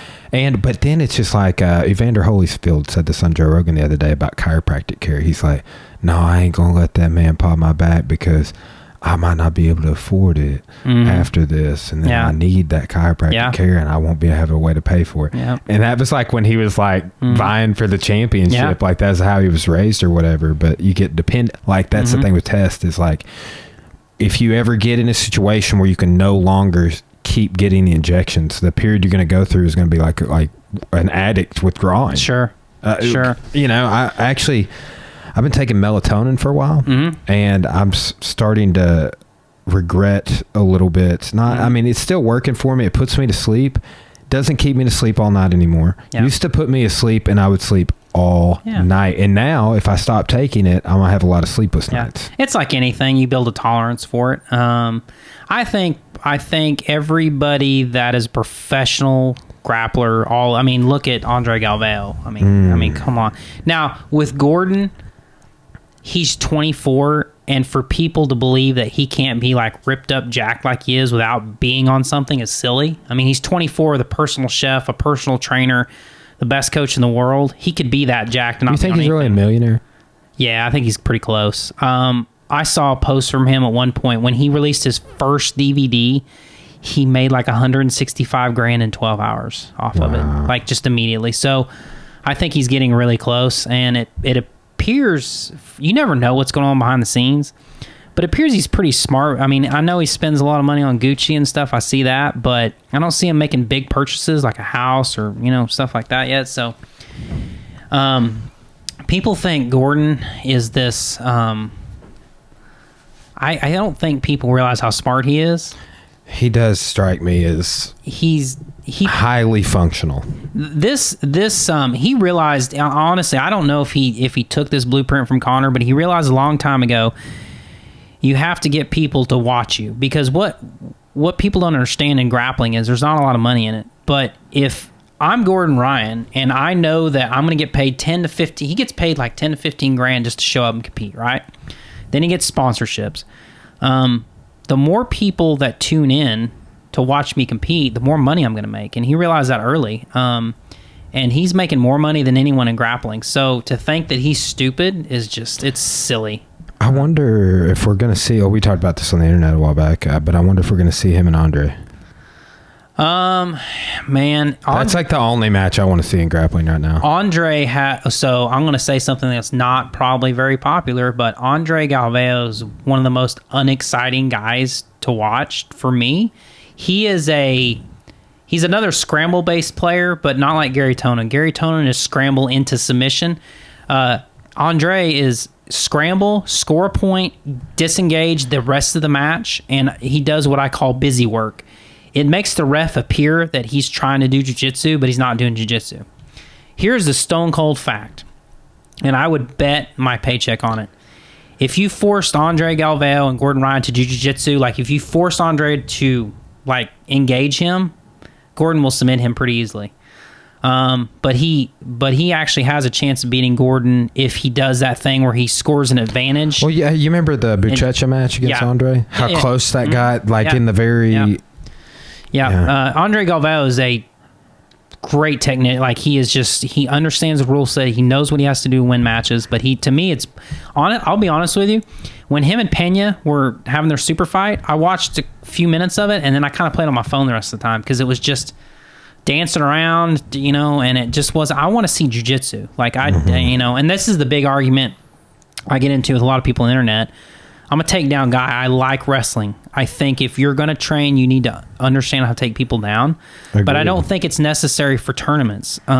If you and me are going to compete against each other in a tournament, and we're in the gi, I know you're better. You're far better at judo than me. You're going to throw me, right? What sense does it make for me to let you throw me? Why don't I just pull guard and let's get doing jiu-jitsu? Maybe I feel like on the ground, maybe we're closer to being even. I need to get us to where we're closer to being even. That's what Gordon does. Gordon has good wrestling, but he understands that when he competes against some people that he knows that maybe they're a better wrestler, he just pulls guard. And to me, it's no different than a football game. You win the coin flip, and then you kick the ball. It's the same thing. It's like I won, but I want to give you offense first. So here's going back to the question. Andre has a lot to lose. his legacy's on the line with that. Like, I don't think it's on the line necessarily, but he's going to go down as one of the greatest ever, right? It does blemish. It's just like we're talking about with Sure. Gordon. If Gordon in 20 years Yeah. or 10 or however Yeah. many it is has to kind of, like we're saying, it's Hodger going to come out. Yeah. It's like Andre's not quite like where Hodger is now, No, but like no. he is to the point where it's like, Yeah. dude, you start making calls right now, trying to fight the up and comer. Like, remember when Cowboy took a couple fights against some people that like he Yeah. didn't even know there. It was just, who was it? Till and who else was it? Till's put the smack down on it. Yeah, and that's his Cowboy saying, Cowboy's always going to say yes. If you cornered him in a phone booth and said, let's fight, he's going to fight. You know, here's Andrea's situation, though. If he takes that match and he wins, he is going to elevate his, like, level, right? He could retire then and go, greatest of all time, you know, one of the greatest of all times, whatever. Or he could retire right now and go down as one of the greatest of all time. Right. He maybe not the greatest, but one of the greatest of all. He could retire right now and just say that's it. And both the Mendez brothers retired. Pretty much. I seen one of them there at the. It's funny. I had better seats than Hoffa. He was sitting like 4 rows behind me, and I was like, "Yeah, I got better seats than you." So, but I know that match doesn't. What interests me is in the history of ADCC, they've never let. So when you win the absolute, you no longer get to enter your division 2 years. You know, it's every 2 years. Yeah. You only get to do the super fight. Gordon Ryan immediately on the mat, like he didn't even wait on the mat. He announced, "I want to compete in my division in 2 years and the absolute and the super fight." You think they'll let him? I think they. So Mo, I don't know if you know Mo, is he put him and Seth Daniels from Fight to Win, and the guy, I can't remember this guy's name, but the guy that owns Five Grappling. Oh yeah, that guy had like cancer or something. Something like that. Yeah, he was out. I was at the first 5 Texas 1. Okay, so funny story. We're in the hotel on Saturday night, and me and my wife go down and get in the hot tub, and there's a guy sitting there, and he sees my ADCC bracelet. He's like, "Oh, you know," we start talking. It's the owner of Five Grappling. So Cool. I sat there and talked to him for a little bit. But in the history of ADCC, they've never held it like on the same continent 2 years in a row, and they've never let the same person host it. Well, they're letting Mo host it again, and the rumor is it's going to be in Vegas. It's going to be the biggest of all time. I've been to Vegas like 7 times. Yeah, man. it's going to be the biggest of all time. I would consider going to that. I've been to California several times. Actually, it doesn't sound weird. Like I would prefer to go to Vegas, to California. Me too. I mean, I've been to Cali quite a few times, so I'd like to go to Vegas. But I do know that talking to him, they spent $500,000 on the production and the setup of 80. That's like renting the venue, start to finish. Is this year's ADCC already on Fight Pass? No. Okay. No, it's on. You have to have Flow. All the matches are on Flow. So, the question was, will they let him? I think they will, but they're going to have to come up with a backup. You can't have Andre Galvao and Gordon Ryan set up for the super fight, and then Gordon goes into his match and gets hurt. Right? Yeah, or really vice versa. If he fights Andre before his... Yeah, you have to have a backup. I think they will because... My God, if he goes in 2 years and wins his division and then wins his super fight, this cements it. It's over with. I mean, I already think he's the best ever he's competed at 2 ADCCs. He's got the first one, gold medal in his weight class, silver in absolute. The second one, gold in his weight class, gold in absolute. I mean, 6 of 8. And to me, what's more impressive is his submission rate. 8 matches, 6 submissions. I think they'll let him do it. I think he's going to do it. I think ADCC 2021 is going to be in Las Vegas. I think Gordon Ryan is going to do his division, and I think he's going to do the super fight. And I don't think he's going to get hurt. I don't think he got hurt when he blew his knee out. No one even knew it, and he still finished the match. You know, he took like full LCL tear or some shit like that. I've torn my LCL. Yeah. It's no joke. Also, what people don't know is his hand was broken at ADCC. I heard something about him having. It was a scooter accident. He had a little electric scooter. Him and his sister or whatever ride around town. Well, hers got a flat tire, and he didn't want to mess up the rim. And they were like a block from the tire shop, so he picked the scooter up and put it on his shoulders. He's going to carry it.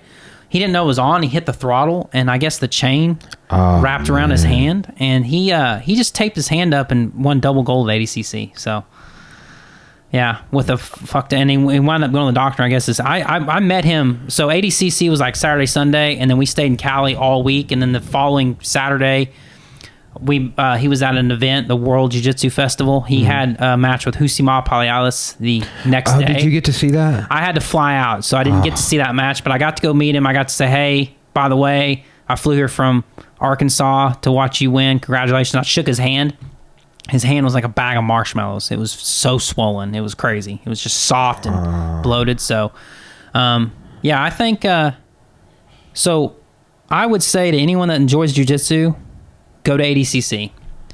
My wife doesn't train jiu-jitsu, doesn't understand jiu-jitsu, doesn't care about jiu-jitsu. She loves the extent of it.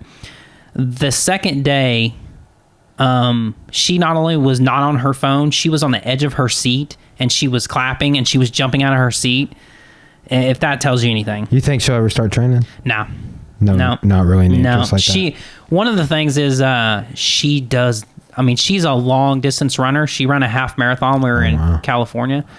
She likes running long distance, but she doesn't like the skin to skin contact, the sweating, that freaks her out. I don't think she'll ever do it. So she just lets me do my thing. But she, this is another thing I want to talk about real quick is, if you're listening to this and you're a white belt, you're a blue belt, whatever belt you are, if you want a black belt and you do not have a spouse that supports your training, you will never get a black belt. Yeah. You will not get a black belt. Yeah, I mean, don't even try. It's like my wife's a brown belt in judo and jiu-jitsu. Yeah. Just got her second stripe. So planning to promote her in 1 year. Yeah. And luckily she's supportive, but I mean, still me doing stuff like every Sunday I film. Like you came in, I just moved our filming an hour back. Yeah. We usually film at 10. But even doing stuff like this, I think, was it last weekend I did stuff. I worked with 3 people on Sundays. I was at the gym. I worked with one of our boxers, did a private lesson with him, worked with one of our assistant instructors, teach us no-gi a little bit, did a private with him, did filming, and had done some other stuff like MMA practice and worked with some people on Saturday. So it's spent my only 2 days off just doing stuff. Yeah. And she gets a little irritated because man, it's through the week. I'm at the university lecturing down there about 6 hours a day. So she gets frustrated sometimes, and she gets it. She knows. She co-owns the gym. Yeah.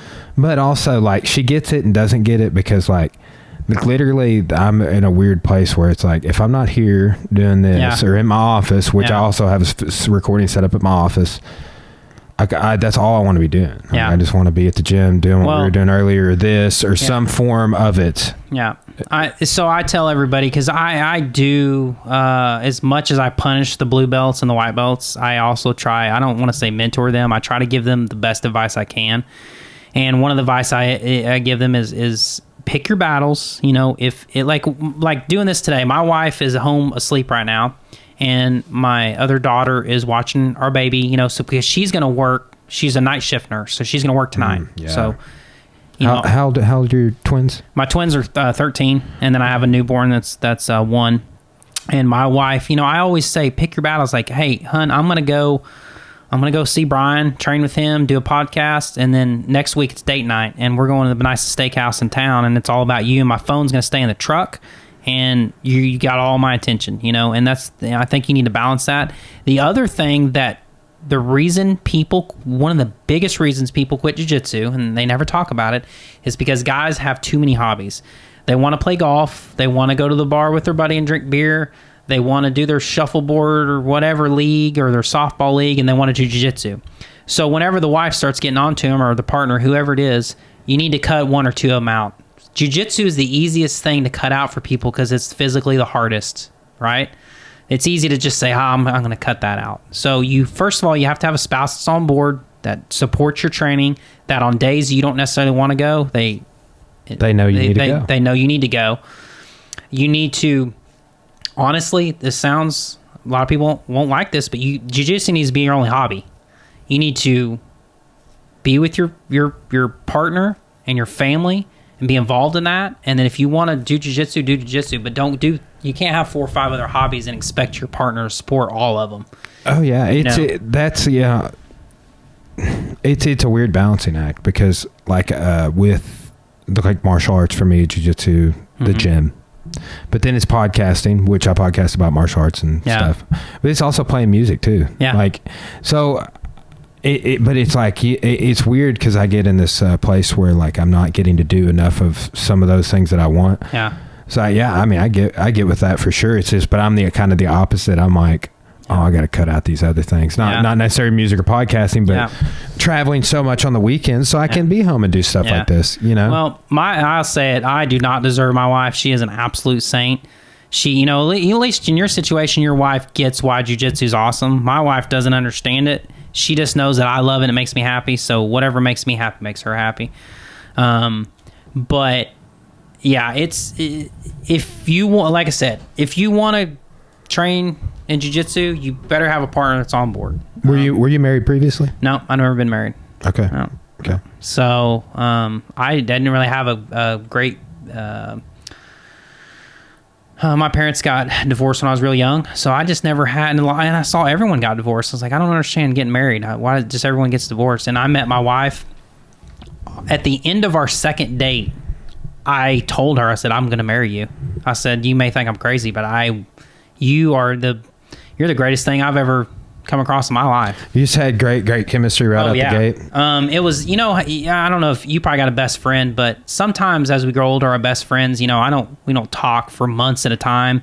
And pick up right where you left off. Yeah, pick up. And with her, the conversation just always flowed. And to me, it's hard to make me laugh. Like I'm usually the guy that makes people laugh.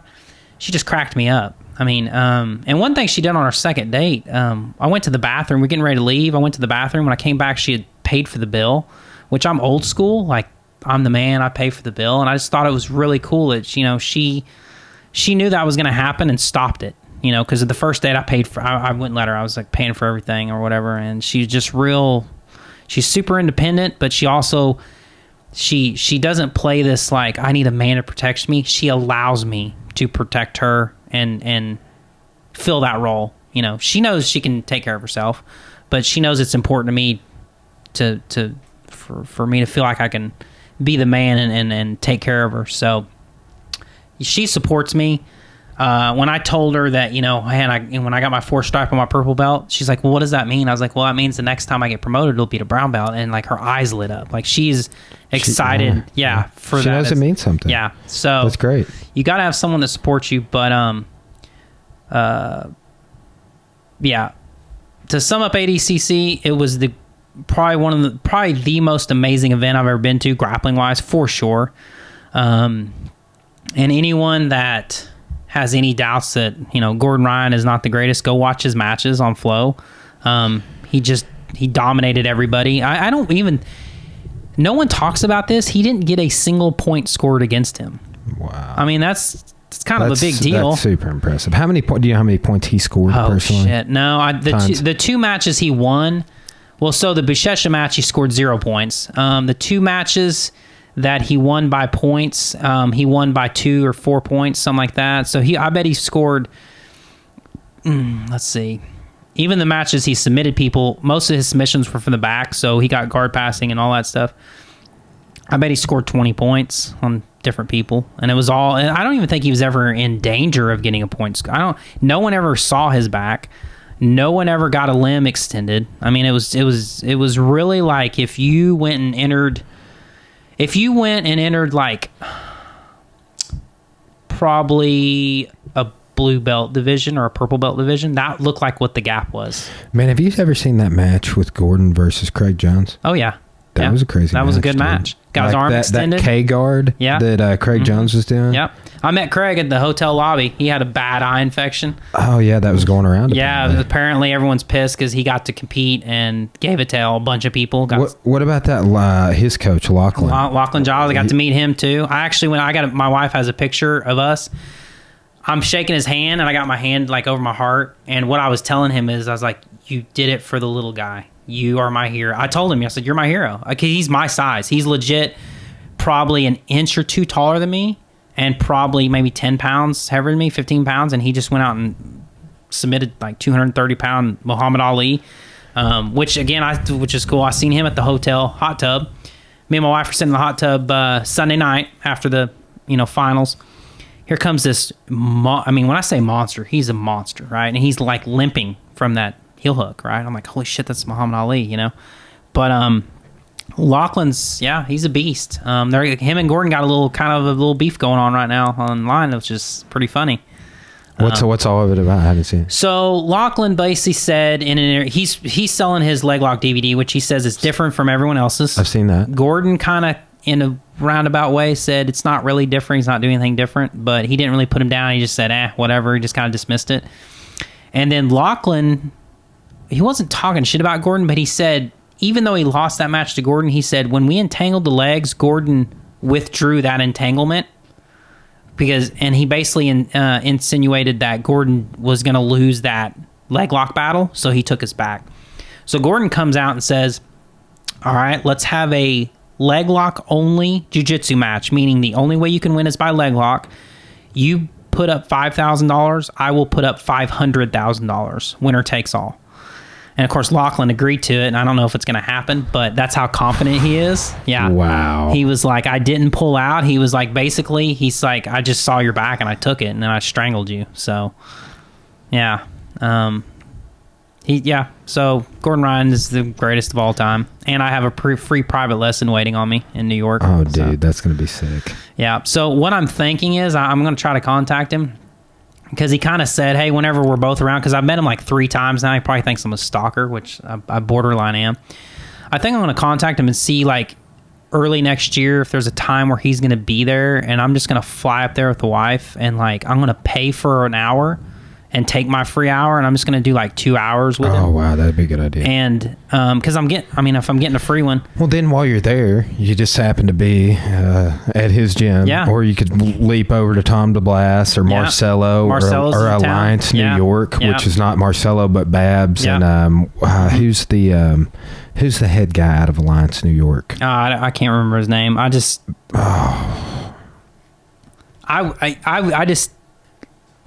I think I'm gonna try to do that first part of the year. Wife wants to go to New York anyway. It'd be a good excuse to spend the weekend up there. New York is definitely somewhere I want to go do jiu-jitsu and do some other things too. Yeah. I'm not gonna go for a while, but I went last year. It's not a place I would visit if I didn't do jiu-jitsu. It's pretty Fabio Clemente. Yeah, that's who it is. Yeah. So. Yeah, that's like why I mentioned earlier, just like been to Vegas 7 times, been to California 5 times, did Pans twice, Worlds 3 times. Well, when they announce ADCC, I'll be posting it. I'll try to get guys like you to just get some tickets and let's all go down there. That would be cool. I would love to, we could all honestly plan too. Like I have a totally mobile podcast set up. There you go. Like I have, and it's the same. It's the same setup that Joe does when he does mobile. Yeah. I have Joe uses 2 mobile mics. He uses 2 different Yetis. Mm-hmm. I have the Yeti Pro XLR, so you can put it into a small mixer. Yeah. Or I have this really nice Tascam digital audio recorder. So you can just plug the mic, plug it into the recorder and set it right there. And it's going to be just as good audio, and you can hook it into the camera if you want. That'd be awesome. Yeah, I'll definitely link you. So before we finish, I got to get back to Northwest Arkansas. I got to tell my personal self-defense jiu-jitsu story. So we were in California. We got married on a Tuesday evening, over the beach. And then we go back to our honeymoon hotel and we get up Wednesday and we spend the day, doing things on the beach and whatever. And it's Wednesday night and there's a little area in Newport Beach where it's just a bunch of bars linking together. And we're walking across this street and as soon as we hit the sidewalk, before I see this couple arguing, I hear them arguing and I look ahead and they're kind of walking and stopping and they're walking and stopping and they're arguing. She's yelling at him and he's yelling at her and they're both intoxicated. So we pass each other, and I told my wife, I said, stop, just a minute, I need to watch this because it looked like it might get physical. And they get to the center of the street where we had just crossed, and it's a 3-way like intersection, like cars, like a little roundabout. And she, at that point, there's like a bunch of lights on him because of the street lights, and she hauls off and she like slaps him. And this dude was about, he's probably 6'1", maybe 6'2", probably 230 pounds, older guy, probably in his late 40s. And he just reared back and hit her. He punched her right in the face, and the first part of her body to touch was the back of her head hit the concrete, damn, right? Dude. Sound like a watermelon, just bam. And when she hit the concrete, he stood over. And at this point, my wife looks at me and she's like, no. And I'm like, yeah, I got it. And she's not, she doesn't know if he has a gun or a knife. She's freaking out. She's not a confrontational And you're probably person. Not carrying. So No, it's like a felony in California. No. But I there's something in me, in my DNA, that I was like, I can't. No, that's effed up. Even if she's open hand slapped him, like, damn, like you're going to punch a girl straight in the face so like that. I took my phone and threw it to my wife. Said, call 911. She's a nurse. So she went. So I ran up to the dude, and he was not facing me. So the first thing I did is I ran up, I shoved him so he would get off, not stand over her. And I looked at him, I was like, you need to get on the ground. And he looked at me right in the eyes, and I could tell he was intoxicated because he just kind of looked through me. But he was like, fuck you. And I was like, okay. I was like, you need to. And he started walking towards me. I was like, oh my God. So I grabbed him by the wrist and I grabbed him by the elbow. It was kind of like a modified Russian tie. It wasn't like the arm was against my chest.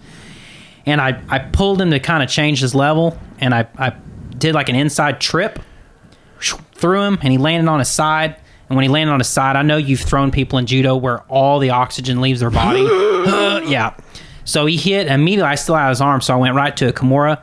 I put the Kimura behind his back, and I got him to roll on his stomach. And I got his other arm, put it behind his back, and I put my shin on the back of his neck, so I had his face pinned on the concrete. Yeah. I had both hands pinned. I look over, and my wife is checking on this lady, and at this point, she's still unconscious, and now blood is starting to pool from the back of her head. Dude. Yeah. So at this, what a traumatic event. Yeah. At this point, I'm like, okay, I'm holding down probably a murder suspect at this point, because I thought this lady was going to die. And the police show up, and he walks up to me. He's like, what's going on? I was like, this guy punched her. She might be dead. And so he didn't even have to touch the guy to handcuff him. He's like, just handcuff the guy. We rolled him over together, drug him to the curb. She finally started kicking her legs and waking up. Ambulance loads her up, takes her off. They took my statement.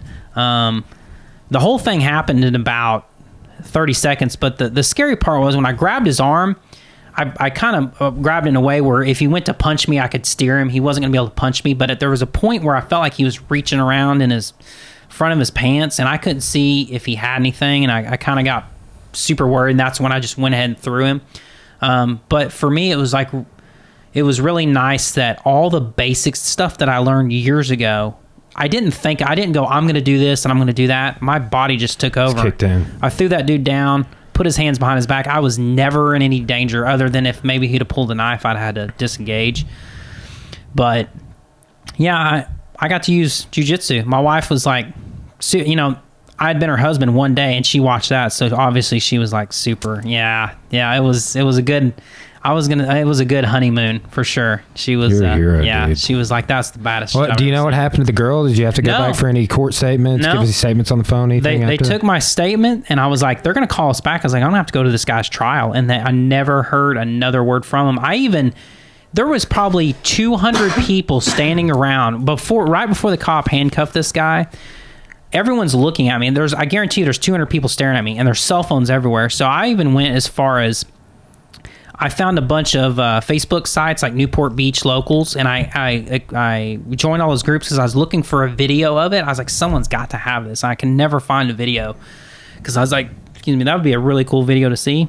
But never found anything. Never got a call from the police. Isn't that interesting? Like, they're probably still living together. She probably got out of the hospital and went right back to his house. I mean, wow. You could tell that wasn't the first time they had fought.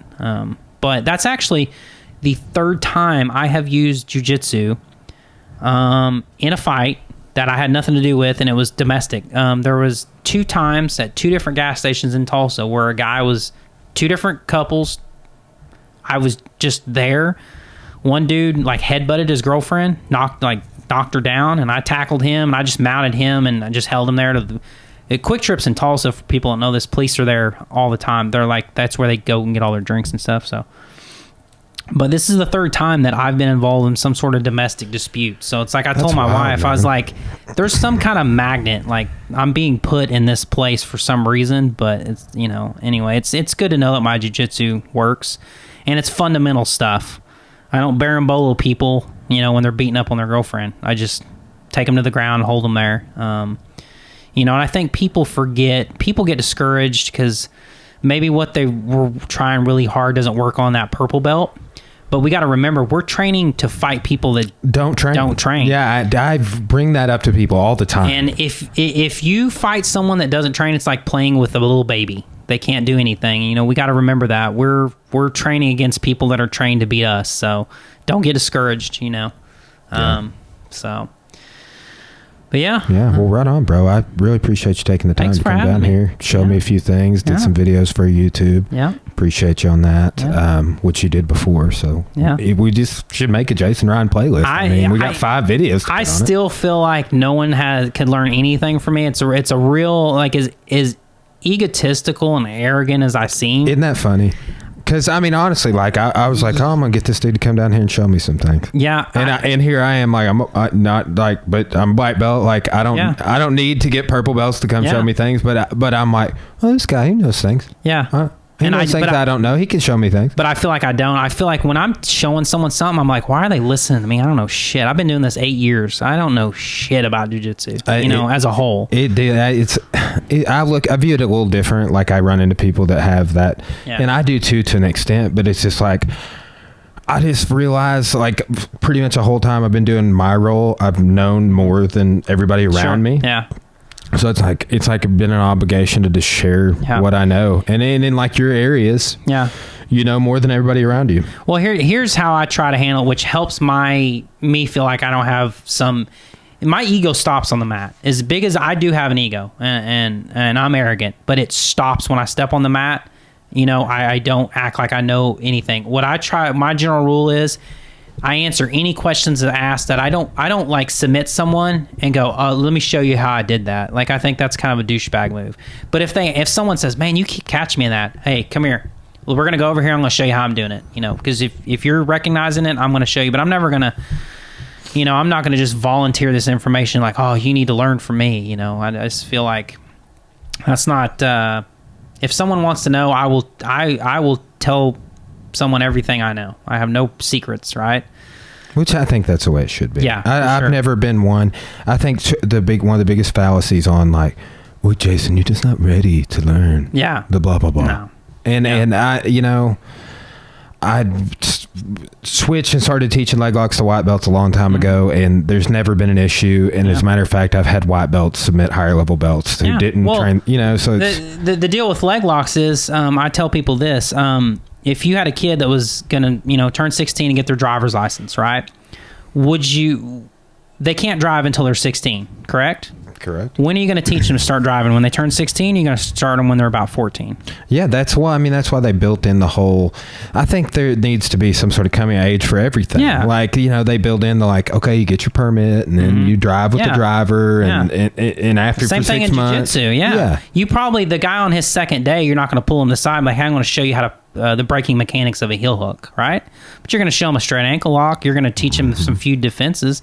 You're not going to, I feel like it just puts people at this huge disadvantage. I'm going to wait till purple belt to learn a heel hook. Okay, well, you're way behind. Good luck with that. Yeah. I mean, I've personally been there, and it just doesn't work out. I think that's going away, though. I think in the next 5 to 10 years that will laugh at that. I think I think a lot of the stuff that we get fired up about right now, I think that's the impotence for change. Yeah. Well, if you want to get down to the root of it, it's the Americans are having more influence on jiu-jitsu than Brazilians are now. They're winning more, and I think Americans' way of doing things are a little bit different. A lot of it is the fact that we're not going to limit submissions because we're not good at them. I mean, ultimately, that's why leg locks were frowned upon. Brazilians they didn't really fit in what jiu-jitsu was about. Jiu-jitsu was about, taking someone on the ground, pass their guard, get them out, punch them, choke them out, right? Like, there's where leg locks don't really fit. And John Danaher talks about that. They don't really fit in that. So they just kind of dismissed them, right? Have you ever heard what Saulo Ribeiro has to say about it? He's like, man, jiu-jitsu's for everyone. Yeah. Like, why are you still calling it Brazilian? Yeah. And I think that's one of the greatest. It's like, it is like it is a fallacy to say, Brazil, like we're promoting their historical version of their nationalism, their sports nationalism, because it's like jiu-jitsu's from Japan, guys. The Japanese jiu-jitsu. Yeah. All they did was like the word is still Japanese. All they did was put Brazilian Japanese word. Brazilian modified, you know, Japanese came from Japan or whatever. But so I appreciate you having me down, bro. And awesome. Anytime we'll definitely have to do another episode. And keep me posted on anything you got going on. Yeah, I will for sure. Yeah. Well, thanks, man. Thanks. Appreciate you. See ya. Signing off. Times. Yeah, bro. Next time you come up, we'll probably...